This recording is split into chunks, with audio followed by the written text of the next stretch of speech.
الدكتور علي خضري أستاذ جامعي وناقد أكاديمي جزائري.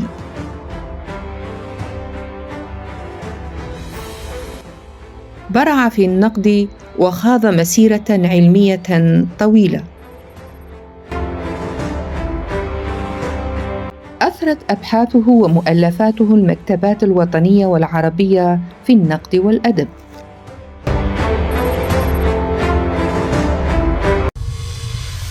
سيرة الناقد علي خضري. ولدت ببلدية غسيرة سنة 1945 بهذه البلدة التي تقع في سفوح جبال الأوراس بين جبلين شامخين، جبل حمر خدو وجبل اللوح. أدخله والده إلى الكتاتيب القرآنية ليحفظ كتاب الله في سن 10. أدخل علي خضري المدرسة الفرنسية التي أقامها الجيش الفرنسي عام 1957 وتدرج في أقسامها إلى أن نال الشهادة الابتدائية. أرسله والده إلى مدينة قسنطينة لاستكمال دراسته بالمدرسة الكتانية، ثم انتقل إلى ثانوية ابن باديس وتخرج منها متحصلاً على شهادة الأهلية. ونظرا لظروفي الاجتماعية وأسرتي التي كانت آنذاك محتاجة، ودخلت أو انخرطت في سلك التعليم الابتدائي، وعينت في مدرسة نائية في جهة مروانة تالخمت، وأمضيت بها 2 سنين، ثم حولت إلى مدينة الريس، وهنالك درست 3 سنوات.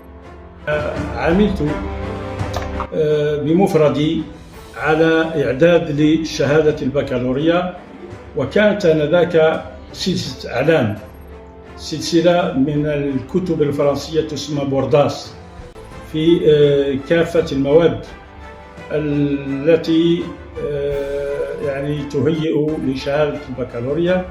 فاطلعت عليها وحللت تمارينها وموضوعاتها، ما مكنني فيما بعد من الحصول على شهادة البكالوريا سنة 1970.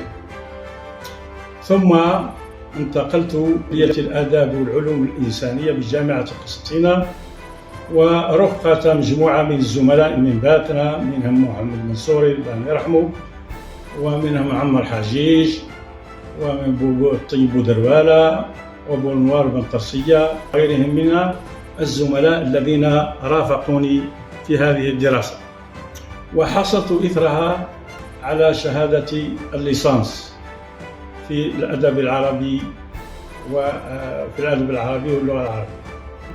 ودخلت في الجيش الوطني الشعبي، وبعد التربص طبعا تخرجت ضابطا،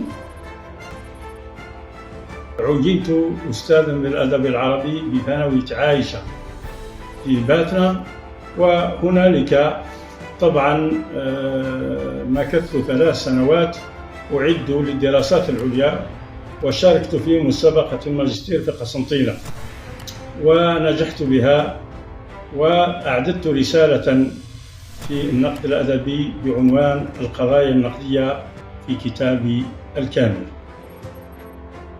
في سنة 1980 انخرطت في سلك التعليم العالي، دخلت الجامعة الجزائرية في باتنا وكنت بها أستاذا، ودرست بها وأدرت إدارة الجامعة رفقة الدكتور محمد منصوري في الجانب البيداغوجي. فكان من الأساتذة الذين أسهموا في تأسيس لقسم اللغة والأدب العربي بجامعة باتنا، أسس له بوصفه أستاذا وبوصفه باحثا وبوصفه إداريا. وفي فترة لاحقة كان من الأساتذة الذين أطروا العديد من الرسائل الجامعية والأبحاث الأكاديمية في الماجستير وفي الدكتوراه.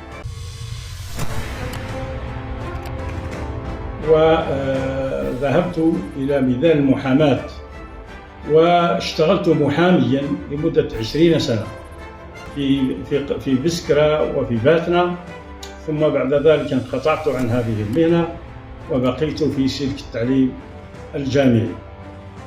تحصل علي خضري على شهادة دكتوراه الدولة سنة 1994 ليتدرج بعدها في الترقيات حتى وصل رتبة أستاذ التعليم العالي سنة 2004. ثم بعد ذلك أنجزت عدة مؤلفات أو إنجازات في مجال التأليف، حوالي 10 مؤلفات، منها نقد الشعر في الدراسات الأدبية الحديثة في الجزائر، الدرس الأدبي الحديث في الجزائر، سرديات الخطاب في الشعرية العربية ونشرتهما في الأردن، كما أيضا كتبت آل اللغة والهوية في زمن العولمة، نشرتها أيضا في الأردن، وأيضا في الخطاب النقدي القديم، ومحمد ناصر كاتبا وناقدا، ومحمد الأمير صالحي مصلحا ومربيا، ثم فن النثر في كتاب صبح الأعشى، والقصيدة الجزائرية الحديثة بين التأصيل والتوصيل، وكثير من الدراسات أيضا كنت قد نشرتها أيضا في المجلات المحكمة في العالم العربي والإسلامي.